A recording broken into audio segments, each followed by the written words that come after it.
따라서 그리스도의 부활을 확신하는 성도들의 삶이 어떠해야 한가를 살펴볼 때 성령님께서 이 말씀을 잘 깨닫고 이 말씀에 붙들려 부활의 산 소망을 따라서 주님이 기뻐하시는 대로 살아가는 저와 여러분 모두가 되게 하시기를 소원합니다. 그리스도인들에게 있어서 부활절은 가장 특별한 날입니다.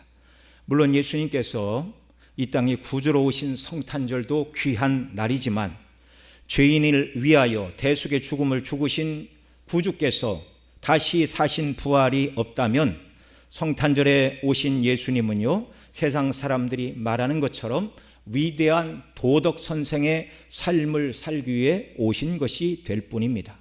부활이 없다면 예수님은 선한 삶을 가르치시다가 젊은 나이에 반대에 부딪혀 일찍 죽임을 당한 비운의 삶을 살아간 젊은 선생님에 지나지 않게 된다는 말입니다. 오직 부활로 말미암아 예수 그리스도께서는 하나님의 아들이심을 드러내셨으며 죄인의 구주이시며 예배의 대상이시며 역사의 주관자이시오 다시 오실 심판의 주로서 모든 산자와 죽은 자를 심판하시는 왕의 왕이라는 사건을 선포하는 것이 바로 우리 구주 예수 그리스도의 부활이신 줄을 믿으시기 바랍니다. 그래서 이 부활을 믿는 저와 여러분에게는요, 부활절이 가장 영광스럽고 복된 날이 되는 것입니다. 이 예수 그리스도의 부활을 역사적인 사실로 믿느냐 그렇지 않느냐에 따라서 참된 그리스도인이냐 아니냐가 결정이 나는 것입니다. 그래서 예수 그리스도의 부활과 그리스도와 안에 있는 나의 부활을 믿는 성도는 이 땅을 살아가되 영원한 영생의 장소인 천국을 바라보고 천국 중심으로 천국 중심에 소망이 충만한 삶을 살아가는 하늘을 지향하는 삶을 살아가게 되는 것입니다. 그러나 부활을 믿지 않는 자들은 이 세상이 전부이니 이 세상에서 원하는 것을 얻기 위하여 눈에 보이는 세상을 얻기 위하여 날마다 동분서주하고 땅에 속한 자로 살아가다가 조금 얻으면 만족하고 얻지 못하면 낙심하고 그렇게 하다가 생을 마감하고 지옥 형벌에 떨어지는 비참한 인생일 뿐이라는 사실입니다. 이렇게 부활 신앙이 있는 사람과 없는 사람은요, 이 땅에서 삶이 완전히 정반대의 삶을 살아가는 것입니다. 똑같은 밥을 먹고 똑같은 물을 마시고 똑같은 집에서 잠을 잔다 할지라도 부활신앙이 있는 사람의 삶의 목표와 그렇지 않은 사람의 삶의 목표는 완전히 다르다는 말입니다. 구약에서는 안식일을 지켰습니다. 그 안식일은 오늘날로 표현하면 토요일이 되겠죠. 그런데 초대교회 시대부터 예수님을 믿는 성도들은 예수님이 부활하신 날을 기념하여 부활하신 날을 주의 날로, 주의 날이라는 말은요, 주께서 부활하신 날이라는 말이 줄임말이에요. 부활하신 날을 주의 날로 부르고 주일 안식일로 바꾸어서 지켰습니다. 주일은 구약의 구원의 약속을 예수님께서 십자가에서 죽으시고 무덤에서 부활하심으로 완전히 성취하신 날입니다. 그래서 초대교회 성도들은요, 매주 주께서 부활하신 주의 날에 모여 예배를 드림으로써 예수 그리스도의 부활을 증거하였고 자신도 부활할 것을 확신하며 산 소망 가운데 예배하는 삶을 살아갔던 것입니다. 그런 의미에서 초대교회 주일 안식일은 매 주일이 부활절이었습니다. 매 주일마다 부활의 영광으로 충만한 축제와 기쁨의 날이었습니다. 그래서 초대교회는요, 매 주마다 성찬을 행하였어요. 그리고 나를 위해 죽으신 그분이 다시 사셨다는 것을 날마다 확인하는 것이 매 주일의 예배였습니다. 그런데 고린도 교회의 가장 큰 문제는 시간이 지나가면서 이 부활신앙을 잃어버렸다는 데 있습니다. 여러분, 서두에도 말씀을 드렸지만 부활신앙이 충만한 성도의 삶은 삶의 목표 지향점이 어디라고요? 하늘이라고요. 하늘.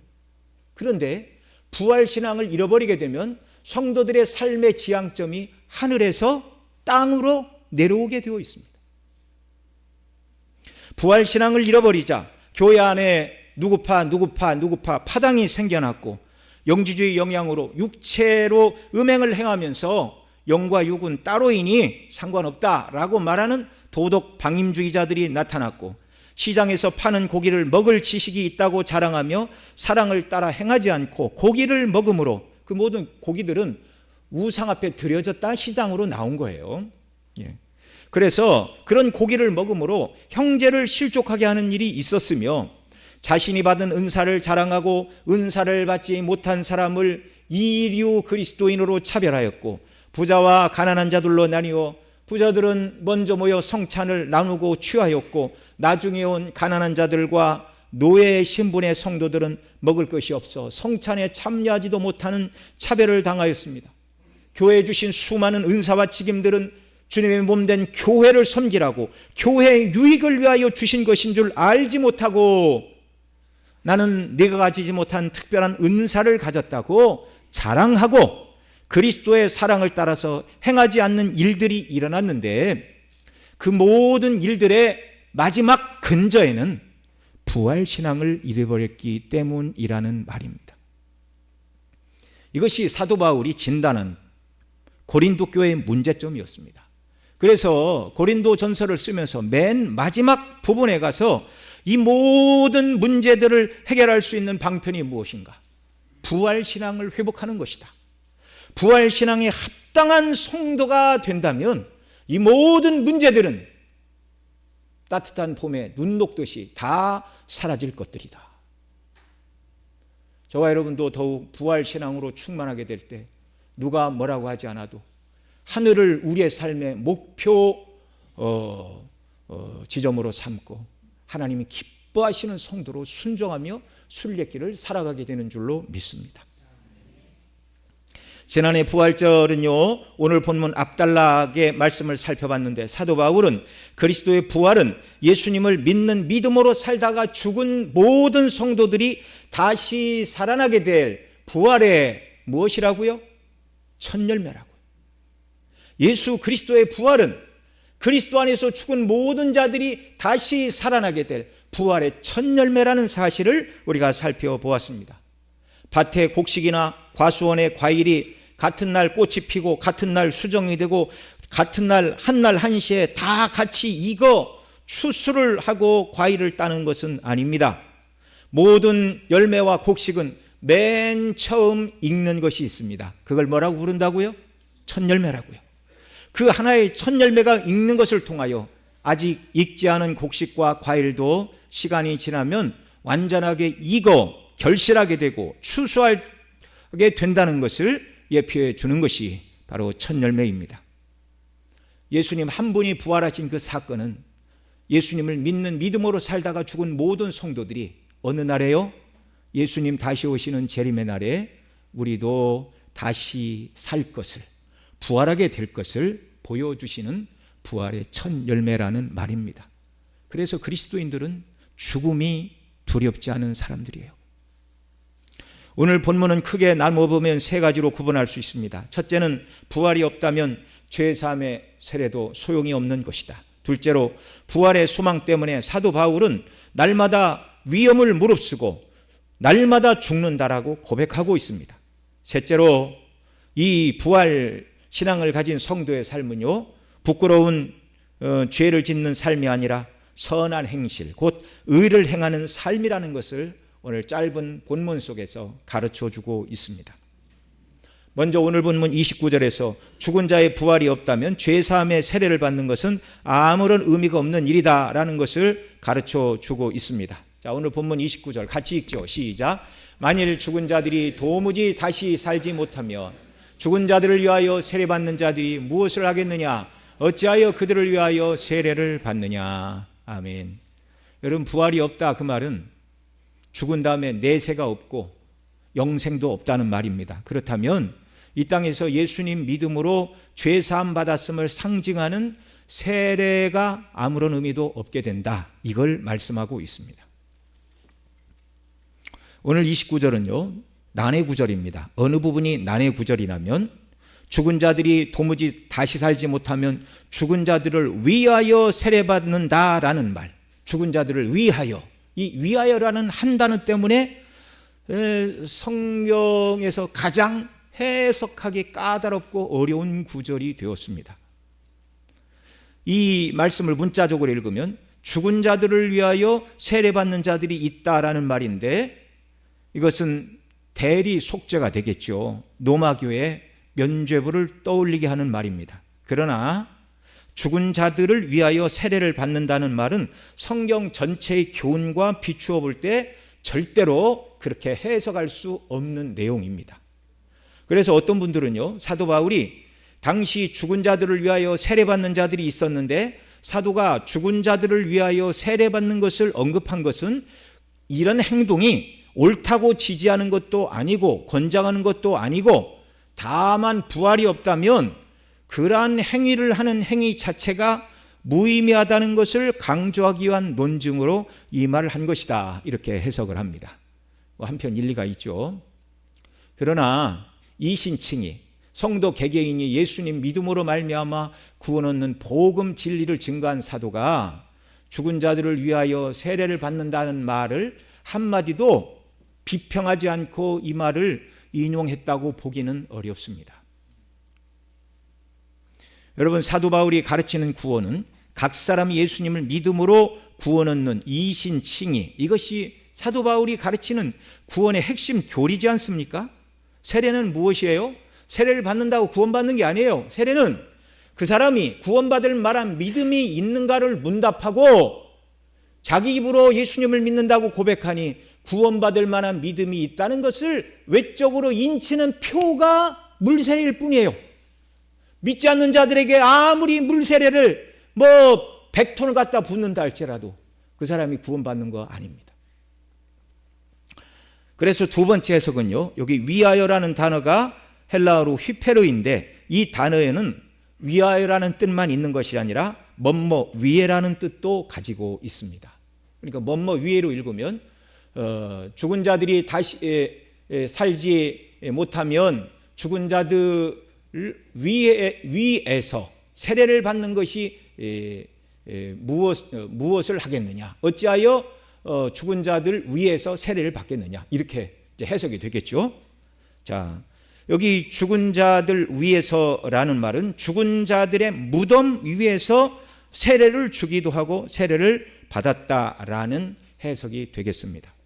초기 기독교인들이 박해를 피해 지하에 만든 공동묘지로 숨어들었는데 그 공동묘지를 뭐라고 불렀죠? 카타콤이라 부릅니다. 그 공동묘지 일부가 예배 장소로 사용이 되었습니다. 그러니까 카타콤에서 예배를 드리는 자들은요, 산자와 죽은 자가 거기 함께 거하고 있었어요.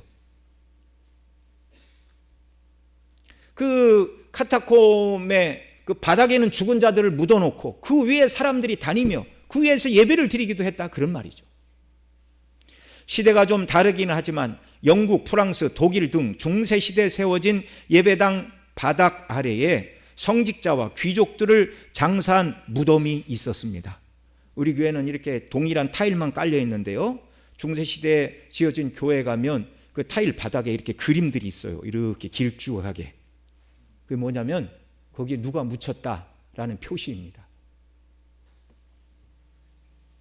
심지어 어떤 교회는 설교하는 강대상 밑에도 그 전임자, 목회자를 묻어달라 그렇게 유언을 한 분도 있어요. 근데 그 유언을 들어주지 않았답니다. 그 후임 목사님이, 선임 목사님이 묻힌 강대상 위에 서서 설교를 한다는 게 그게 얼마나 쉽지 않은 일이겠습니까? 자, 그리고요, 예배당 앞마당에 또는 예배당 지하실에 죽은 자들을 장사하는 것은 흔한 일이었어요. 흔한 일. 예배당 바닥이나 앞마당에 믿음으로 살다가 죽은 자들을 장사 지내는 것은 부활신앙 때문이었습니다. 지금 잠시 잠들어 있지만 우리 주님의 나팔 소리와 함께 다시 오실 때 예배당 바닥이나 예배당 앞마당에 장사된 자들이 다 일어나 살아있는 성도들과 함께 주님을 영접할 것이라는 부활신앙이 예배당 바닥과 앞마당에 죽은 자들을 장사하는 이유였습니다. 그런 의미에서 여기 죽은 자들을 위하여를 죽은 자들 위에서로 읽을 수 있다 말씀을 드렸는데, 죽은 자들의 무덤 위에서 세례를 베푸는 일이 있었다고도 해석할 수 있다는 말입니다. 그러나 오늘 본문 29절의 핵심은 세례는 예수님의 보배 피로 나의 죄가 씻겼다는 것을 상징하는 예식인데, 예수님을 믿음으로 세례를 받고 죄가 다 씻겼다 할지라도 부활이 없다면 소용이 있다고요? 없다고요? 소용없는 일이라고요. 소용없는 일이라고요. 성경의 도리를 오해하여 죽은 자들을 위하여 세례를 받으면 죽은 자가 부활에 참여할 것이라는 잘못된 신앙으로 죽은 자들을 위하여 세례를 받았던지, 또는 죽은 자들의 무덤 위에서 세례를 받음으로 죽은 자의 바른 신앙을 본받고 또 산자와 죽은 자가 한 걸음뿐이요 죽은 자들이 그리스도 안에서 다시 살 것이라는 소망으로 세례를 받는다 하여도 실제로 부활이 없다면 아무런 소용이 없는 일이라는 말입니다. 여러분, 부활이 없다면 죄사함을 상징하는 세례는 무용한 일입니다. 더 나아가 부활이 없다면 세례만 소용이 없는 것이 아니라 우리가 행하는 모든 신앙생활의 영적인 의미는 다 사라지고, 저와 여러분이 시간을 내서 매주일마다 모여 예배드리고 찬송하는 이 모든 일들은 그냥 취미생활이 되는 거예요. 부활이 없다면 우리의 헌신과 충성은 또 무슨 의미가 있습니까? 부활이 없다면 복음을 증거하기 위하여 애쓰고 수고한 사도의 수고는 무엇이며, 부활이 없다면 오늘날 제3세계 나라들에 가서 가난한 이들에게 복음을 증거하고 아무것도 없이 정말 충성을 다하여 헌신하는 선교사들의 섬김은 그 도대체 무엇이라는 말입니까? 헛수고를 하는 거예요. 헛수고. 부활이 없다면 우리 성도님들이 주 앞에 드리는 예물은 또 무슨 의미가 있습니까? 부활을 믿지 않는 분들은요, 헌금할 필요 없어요. 맛있는 거 사드시기 바랍니다.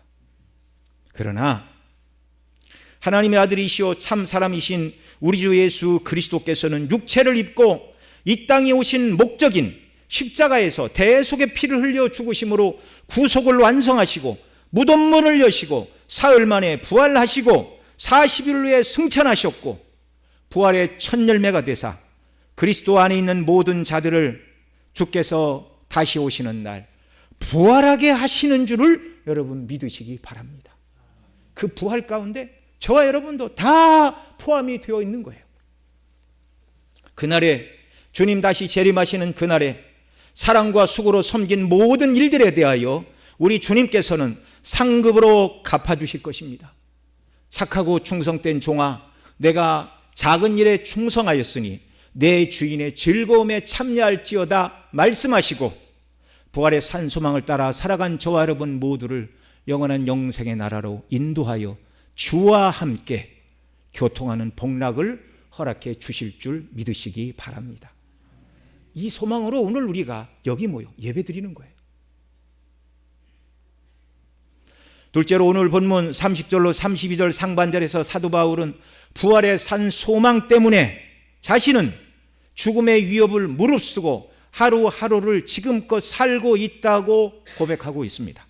자, 30절로 32절 상반절까지 우리 같이 읽습니다. 또 어찌하여 우리가 언제나 위험을 무릅쓰리요. 형제들아, 내가 그리스도 예수 우리 주 안에서 가진 바 너희에 대한 나의 자랑을 두고 단언하노니 나는 날마다 죽노라. 내가 사람의 방법으로 에베소에서 맹수로 더불어 싸웠다면 내게 무슨 유익이 있으리요. 아멘. 사도 바울의 삶은요, 30절에서 말하는 대로 부활의 산 소망 때문에 주께서 명하신 복음을 증거하기 위하여 언제나 위험을 무릅쓰는 삶을 살았다, 그렇게 말하고 있습니다. 부활이 없다면 세상 중심으로 사는 것은 당연한 일입니다. 이 세상은 부활을 믿지 않는 자들이 권세 잡은 곳입니다. 그래서 부활의 소망으로 살아가는 성도들은 세상 사람들이 자기들과 다르다는 이유 때문에 미워하는 것이에요. 부활을 믿지 않는 자들에게 부활신앙을 고백하는 자들은요, 미움과 고난과 위협을 당하면서 살아갈 수밖에 없는 것이 광야와 같은 순례길인 것을 기억하시기 바랍니다. 그 위험을 무릅쓰는 삶을 31절에서는 이렇게 말해요. 31절 한 번 더 읽죠. 형제들아, 내가 그리스도 예수 우리 주 안에서 가진 바 너희에 대한 나의 자랑을 두고 단언하노니 나는 날마다 죽노라. 날마다 죽음의 위협에 직면한 그 삶을 31절에서는 바꾸어 나는 날마다 죽노라 이렇게 말하고 있어요. 여기 날마다 죽노라는 말씀은 그래서 두 가지로 해석이 됩니다. 첫째로는 부활신앙을 인하여 매일 죽음의 위협을 당하며 살고 있다라는 말입니다. 고린도후서 11장 23절로 28절에 보면 사도 바울이 복음을 증거하다가 당해야 했던 죽음의 위협들을 쭉 나열하고 있어요. 자, 여기 한 절씩 읽습니다. 제가 먼저 읽습니다. 그들이 그리스도의 일꾼이냐 정신없는 말을 하거니와 나는 또 그러하도다. 내가 수고를 넘치도록 하고 옥에 갇히기도 더 많이 하고 매도 수없이 맞고 여러 번 죽을 뻔하였으니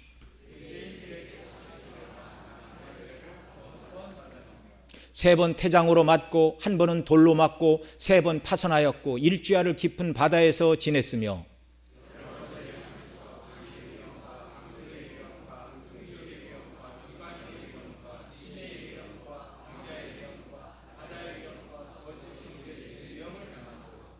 또 수고하며 애쓰고 여러 번 자지 못하고 줄이며 목마르고 여러 번 굶고 춥고 헐벗었노라.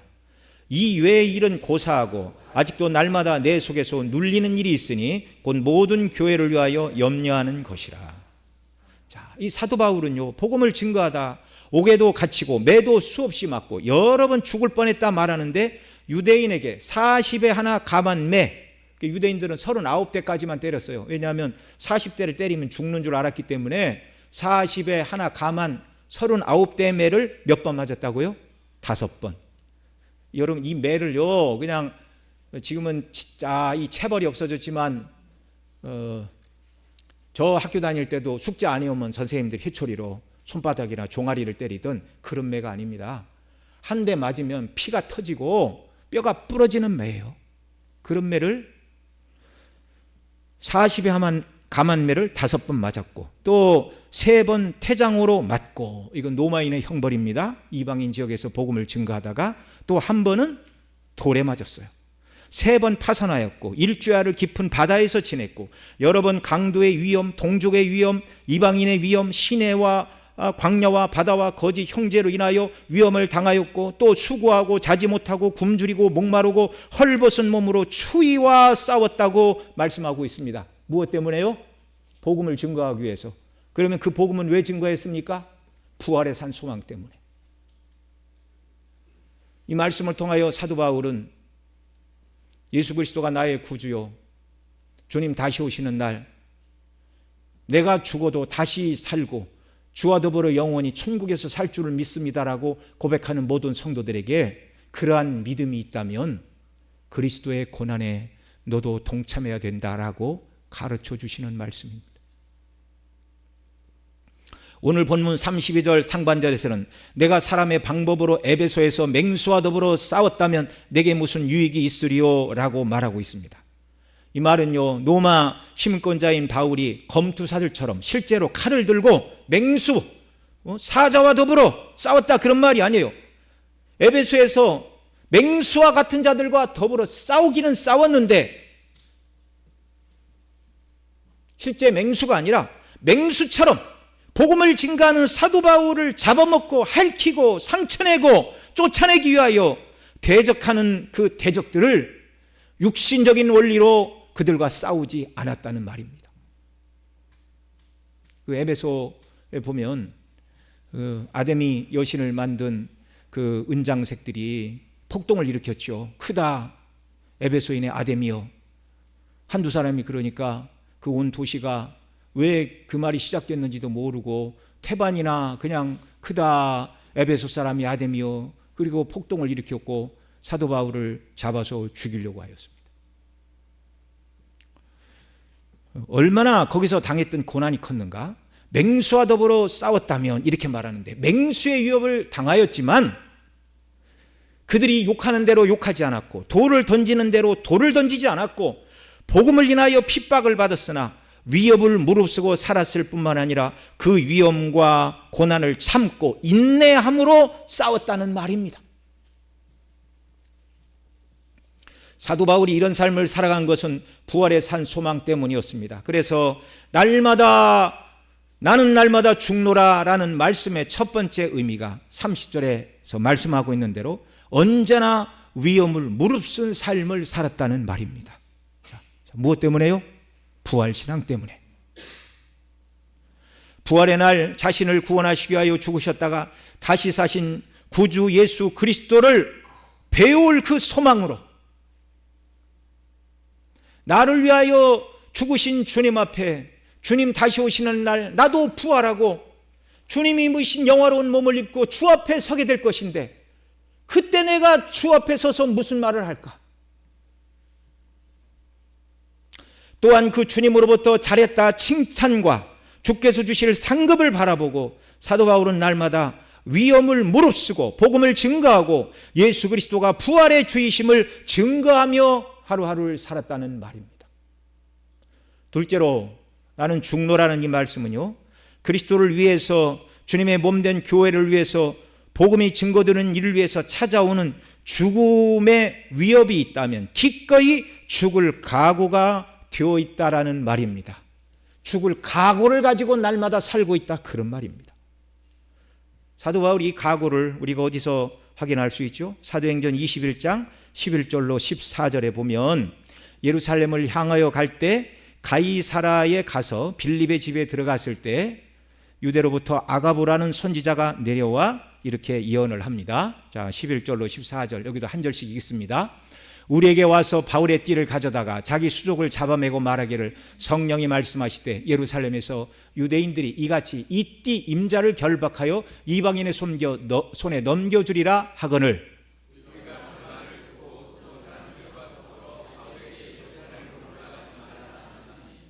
바울이 대답하되 여러분이 어찌하여 울어 내 마음을 상하게 하느냐? 나는 주 예수의 이름을 위하여 결박당할 뿐 아니라 예루살렘에서 죽을 것도 각오하였노라 하니, 그가 구원함을 받지 아니하므로 우리가 주의 뜻대로 이루어지이다 하고 그쳤노라. 아멘. 아가보는 바울의 띠를 가지고 이 띠 임자가 예루살렘에 가면 이방인들이 결박할 것이다, 고난을 받을 것이다, 뭐 거기서만 예언을 한 게 아니에요. 가는 곳곳마다 성령께서 사람들을 통하여 고난과 핍박이 기다리고 있다는 걸 가르쳐 주셨습니다. 어떤 사람들은 그래요. 사도 바울이 성령께서 고난과 핍박이 있다는 걸 가르쳐 주셨는데 올라가지 말라는 사인이었다. 아니요, 사도 바울은 그렇게 이해하지 않았어요. 앞으로 닥칠 일이 무엇인가를 미리 준비하게 하신 것입니다. 그는 뭐라고 말합니까? 나는 주 예수의 이름을 위하여 결박을 당할 뿐만 아니라 예루살렘에서 죽을 것도 각오하였노라. 이것이 날마다 나는 죽노라라고 고백하는 사도 바울의 마음의 자세였다는 말입니다.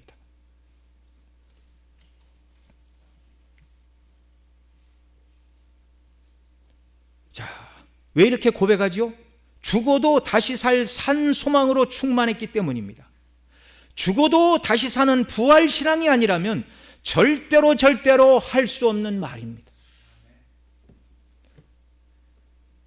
세 번째로, 이 부활의 산 소망이 없는 자들의 삶을 32절에서는요, 먹고 마시는 것을 추구하는 삶, 곧 육체의 정욕을 따라서 살아갈 뿐이라 말씀하고 있고, 또 33절에서는 속는 삶, 선한 행실을 더럽히는 삶이라고 말씀해주고 있습니다.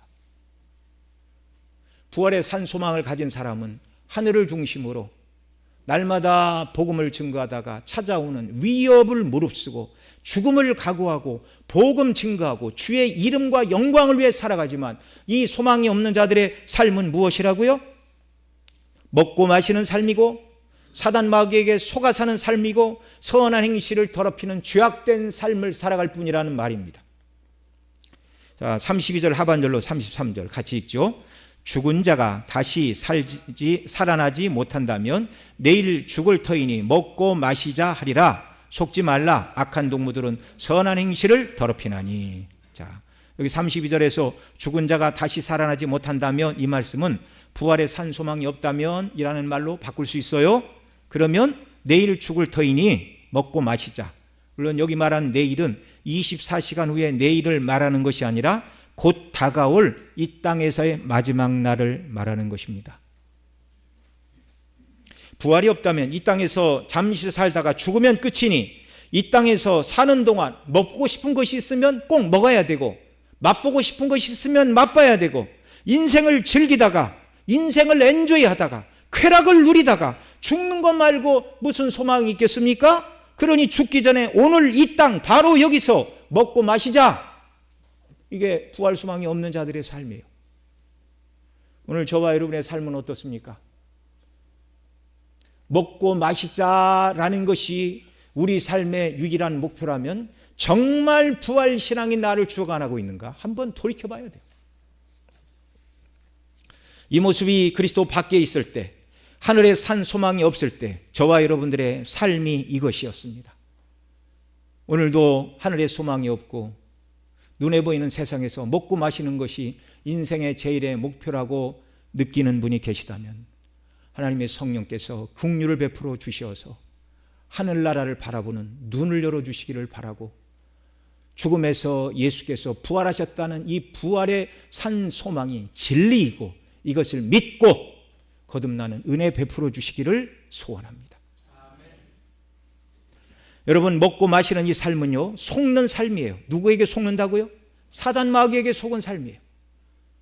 계시록 17장 1절로 4절을 보면 이 세상을 상징하는 음녀 바벨론이 음행의 잔을 가지고 세상 사람들을 미혹하는 내용이 나옵니다. 계시록 살펴볼 때 읽었기 때문에 그냥 내용만 말씀을 드립니다. 성경에서 음녀는 하나님을 섬기지 않고 우상 숭배하는 자들을 음녀다 이렇게 말하는데, 구약 시대는 온갖 이스라엘 주변에 있는 바알, 아세라, 몰록, 별거 다 섬겼죠. 그런데 신약에서의 우상 숭배는 무엇인가? 사도 바울은 탐심은 곧 우상 숭배라고, 탐욕의 마음, 눈에 보이는 세상에서 물질과 명예와 권세와 쾌락을 추구하는 것을 탐심, 우상 숭배라고 바꾸어 말씀해 주고 있습니다. 하나님 대신 세상의 물질과 영광을 준다고 말하는 이 음녀, 다른 말로 바벨론이란 말하는데, 이 바벨론은 세상의 제도와 세상에 속한 문화, 하나님을 떠나 내게로 오면 물질과 명예와 쾌락을 줄 것이라고 말하는 이 모든 세상이 바로 음녀 바벨론입니다. 그런데요, 이 음녀 바벨론은 하나님의 철저한 심판을 받아 하루 동안 불살라 사라질 것이라고 계시록 18장에서 말씀해 주고 계십니다. 저와 여러분은 속지 말아야 됩니다. 세상이 대단한 것을 준다고 우리에게 속삭인다 할지라도 주님 다시 오시는 그날 다 불타 없어질 것들이에요. 앞으로 우리가 육체에 남은 때 몇 년을, 얼마를 더 살지 아무도 모릅니다. 부활신앙을 가진 성도들은요, 먹고 마시는 세상 중심의 삶을 살아갈 수가 없습니다. 왜요? 부활의 산 소망이 저와 여러분을 그런 삶을 살아가도록 내버려 두지 않기 때문에 그렇습니다. 부활 소망을 가진 자들에게 성령님은 은혜를 주시어서 너를 위해 죽으시고 다시 사신 그리스도를 바라보라 말씀하시고, 그 그리스도를 사랑하게 하시고 그 그리스도를 높이게 하시고 그 그리스도를 찬양하게 하십니다. 그러니 부활의 산 소망으로 충만한 성도는요, 절대로 먹고 마시는 세상 중심, 쾌락 중심으로 살아갈 수가 없는 것입니다. 만일 내가 부활 신앙이 있고 예수님을 내가 구주로 믿고 나는 천국 가는 것이 확실하다 이렇게 믿는데도 불구하고 그리스도를 높이고 그리스도를 사랑하고 그리스도를 찬양하는 것 대신 먹고 마시는 것에만 온통 관심이 있다면 이건 정말 나 자신을 돌이켜봐야 되고 회개해야 될 일입니다. 그래서 부활신앙으로 충만한 삶은요, 육신의 정욕, 안목의 정욕, 이생의 자랑으로 미혹하는 바벨론에서 단호하게 떠나는 삶을 살아야 하는 것입니다. 계시록 18장 4절에서 이렇게 말해요. 여기는 같이 읽죠. 시작. 또 내가 들으니 하늘로부터 다른 음성이 나서 이르되 내 백성아 거기서 나와 그의 죄에 참여하지 말고 그가 받을 재앙들을 받지 말라. 아멘. 내 백성아, 거기서 나와. 여기서 말하는 거기가 어디예요? 바벨론. 먹고 마시는 것을 추구하는 이 세상의 정신과 원리와 삶의 방식으로부터 속히 빠져나와야 된다고 주께서 우리에게 성령으로 말씀하고 계십니다. 그러면 부활의 산 소망을 가진 저와 여러분, 부활의 첫 열매 되신 예수 그리스도의 재림하시는 날, 예수님이 입으신 부활의 영광스러운 몸을 입고 우리도 부활하여 영원토록 천국에서 주와 더불어 교통하는 영생의 삶을 누릴 것을 소망하는 저와 여러분은 육체 남은 때를 어떻게 살아야 하겠습니까? 첫째로 우리는 이 부활신앙으로 더 충만해져야 합니다. 사도 바울은 우리가 살펴본 대로 오늘 본문 31절에서 날마다 죽노라고 고백하였고 그 복음을 증거하기 위하여 맹수와 더불어 싸웠다 이렇게 말하는데, 그러한 삶을 살아가는 이유가 뭐냐면 고린도전서 15장 앞부분에서 성경대로 죽으시고 성경대로 사흘 만에 그리스도가 다시 살아나셨다 말하고, 고린도전서 15장 8절에서 이렇게 말합니다. 안 뜨나요? 제가 읽어드릴게요. 고린도전서 15장 8절. 맨 나중에 만삭되지 못하여 난 자 같은 내게도 보이셨느니라. 아멘. 바꿔 말하면 오늘 본문 31절에서 나는 날마다 죽노라, 30절에서 날마다 위협에 직면하며 살아간다. 바울이 선택한 삶이죠. 복음 증거를 위해서. 그렇게 고백할 수 있었던 것은 그가 부활하신 주님을 만났기 때문이에요.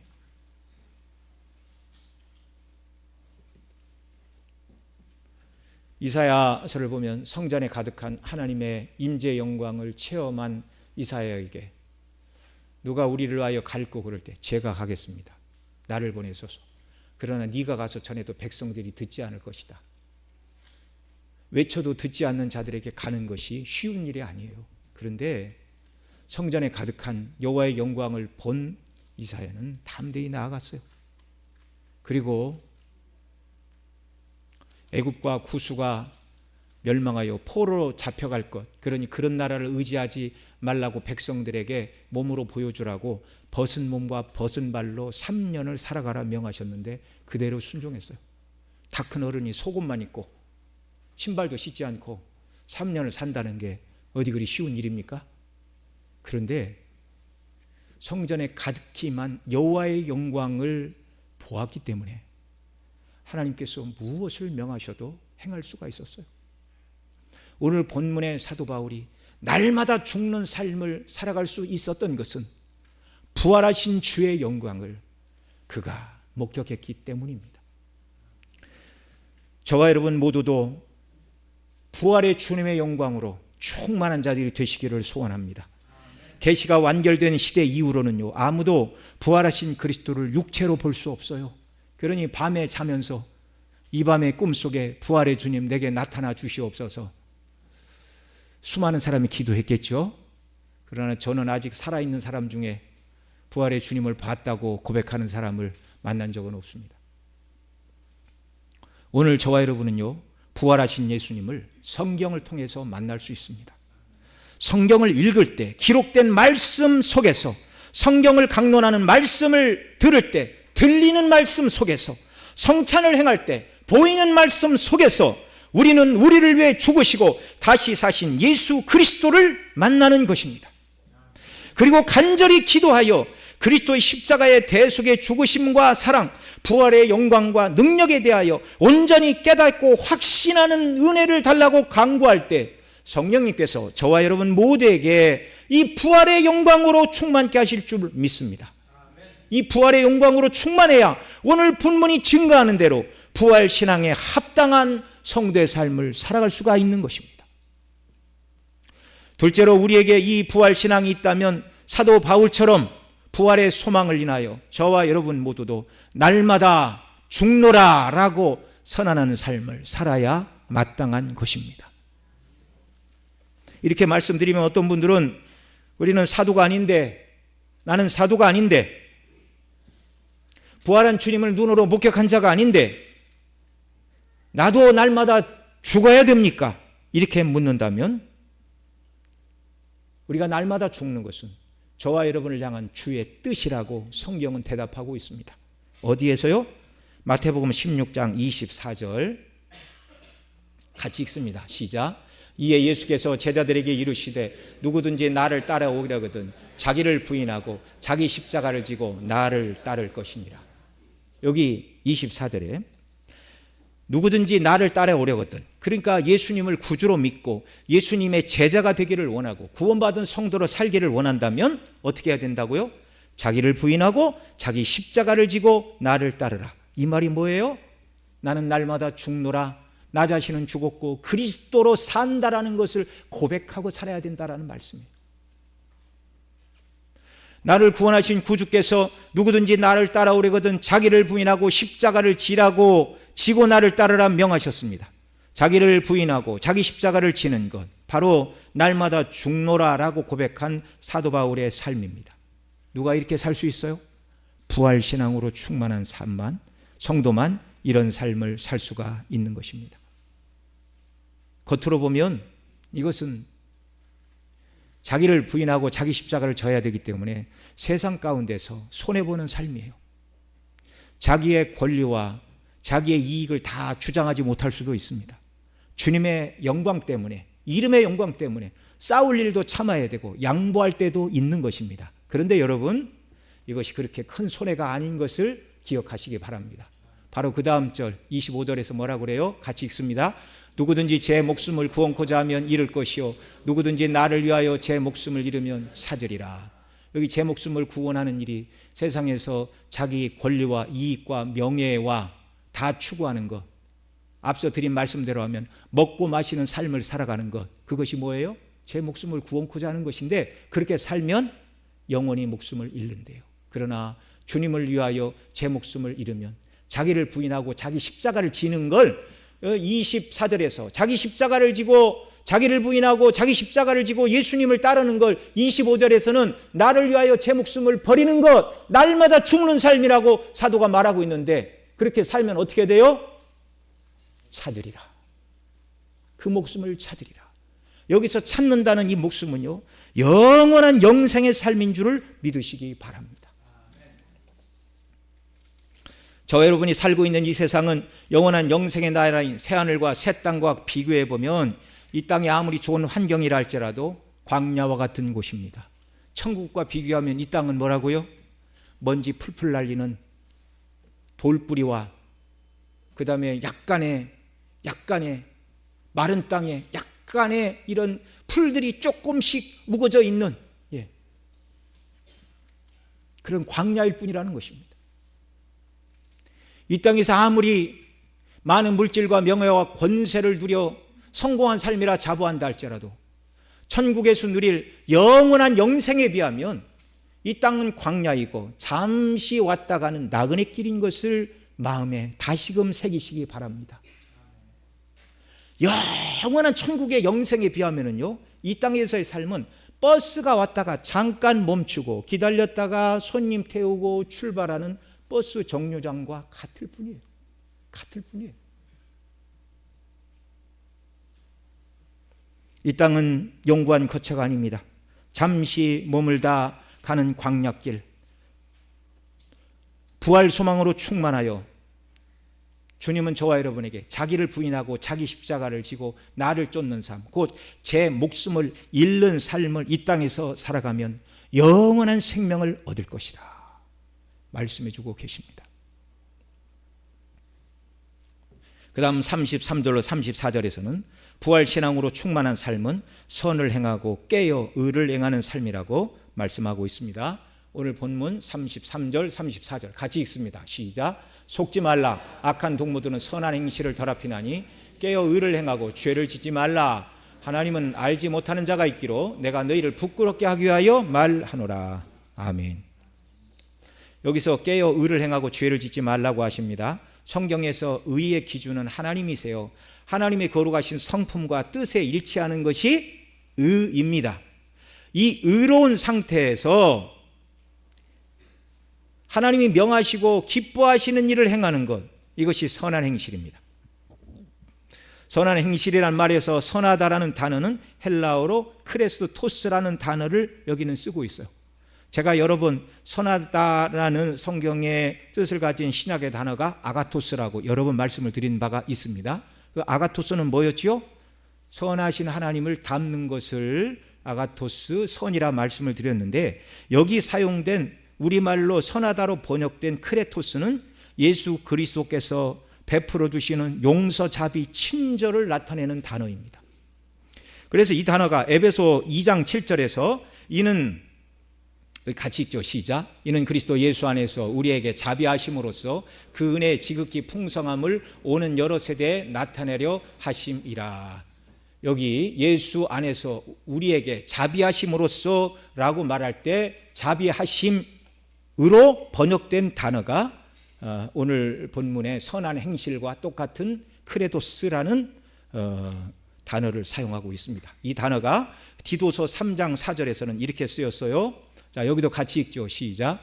우리 구주 하나님의 자비와 사람 사랑하심이 나타날 때에, 여기 하나님의 자비와 라고 말할 때 이 자비가 역시 똑같은 크레도스라는 단어입니다. 그래서 이 선한 행실이라는 단어의 뜻은 죄인된 우리를 구원하신 예수 그리스도께서, 또 그리스도 안에서 하나님 아버지께서 우리에게 베풀어 주시는 용서, 자비, 친절을 뜻하는 단어이고, 이런 우리에게 선한 행실을 행하라는 것은 주께서 베푸신 용서와 자비와 친절을 받은 저와 여러분들이 주께서 베푸신 용서와 자비와 친절을 성도들에게 또는 믿지 않는 세상 사람들에게 나타내는 것을 뜻하는 말이 선한 행실이라는 단어입니다. 저와 여러분 모두는 부활의 소망을 따라 주님 다시 오시는 날 주 앞에 설 자들이기 때문에 죄를 짓지 말고 깨어 의를 행하고 선한 행실로 주께 영광을 돌려야 하는 것입니다. 이렇게 살아가는 자들, 주 앞에 섰을 때, 여러분 우리의 신앙의 최종점은 주 앞에 서는 날입니다.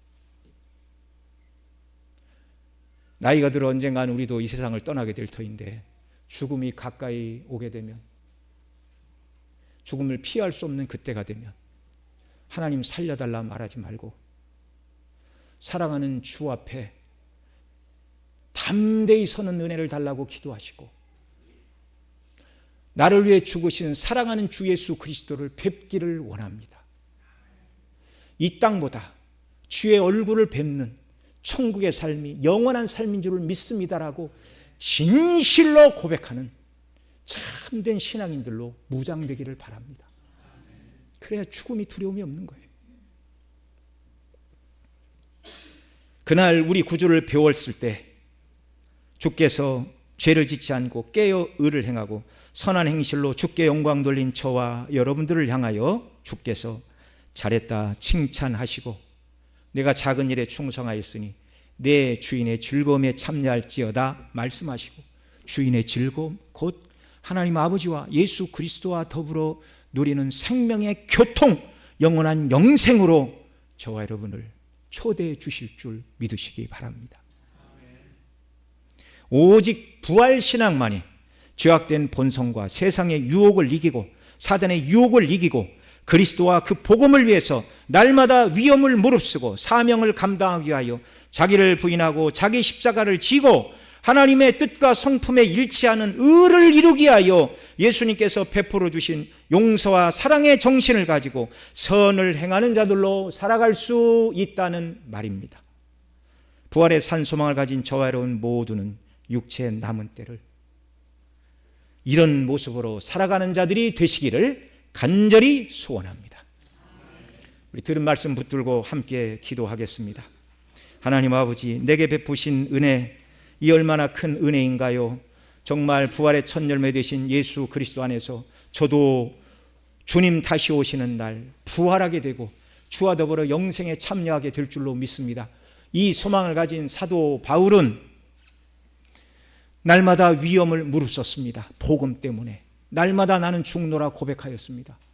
우리도 주님 명하신 대로 나를 부인하고 내 십자가를 지고 죄와 악을 버리고 주님이 우리에게 베푸신 그 사랑을 믿는 자들에게, 믿지 않는 자들에게 나타내므로 부활의 영광을 광포하며 살게 하시고, 주 앞에 서는 날 두려움이 없게 하시고, 주 앞에 서는 날을 사모하게 하시고, 주 앞에 섰을 때 잘했다 칭찬받는 주의 자녀들이 되는 놀라운 은혜를 부어달라고 통성으로 기도하시기 바랍니다. 사랑하시는 아버지 하나님, 고맙고 감사합니다. 오늘 부활절을 맞이하여 예수 그리스도께서 부활의 첫 열매가 되시는 귀한 말씀 듣게 하시니 감사합니다. 부활의 영광으로 충만한 사도 바울, 그는 부활의 영광에 합당한 삶을 살아갔습니다. 부활 때문에 그는 날마다 위협에 직면하고 나는 날마다 죽노라 고백하였습니다. 그리스도의 부활이 없다면 세례도 의미가 없고 예배드림도 소용이 없고 우리가 하나님 앞에 충성하고 헌금 드리는 것이 다 무슨 소용이 있습니까? 그러나 부활이 확실하기에, 우리가 그리스도의 부활에 참여할 자들이기에 믿음으로 예배하고 헌신하고 충성하고 헌금한 모든 것들에 대하여 주님이 칭찬하시고 갚아주실 줄 믿습니다. 뿐만 아니라 우리 모두가 아버지 하나님 앞에서 사도 바울처럼 고난에 직면하고 그리스도의 복음을 증거하기 위하여 나는 날마다 죽노라 고백하는 자들 되게 하여 주옵소서. 하나님 아버지, 우리 주 예수 그리스도는 누구든지 나를 따라오려거든 자기를 부인하고 자기 십자가를 지고 나를 쫓을 것이라 말씀해 주셨는데, 정말 자기를 부인하고 자기 십자가를 지는 삶, 그것이 곧 자기 목숨을 잃는 삶이라고 주님 말씀해 주셨는데, 이런 삶의 자리로 나가는 자들 되게 하여 주옵소서. 왜냐하면 부활의 산소망을 우리가 그리스도 안에서 받았기 때문입니다. 그리고 더러운 죄악된 행실을 버리고 의를 이루고 선을 행함으로 말미암아 잘했다 칭찬받는 주의 자녀들에게 하여 주옵소서. 부활의 산소망으로 늘 충만하여 죽음이 찾아오는 날 두렵지 않게 하시고 내 주를 비옵게 하시니 감사합니다라고 주의 손을 붙들고 천국의 소망을 고백하며 하나님 나라에 넉넉히 들어가는 주의 자녀들이 다 되게 하여 주시옵소서. 우리 구주 예수님의 이름으로 기도드리옵나이다. 아멘.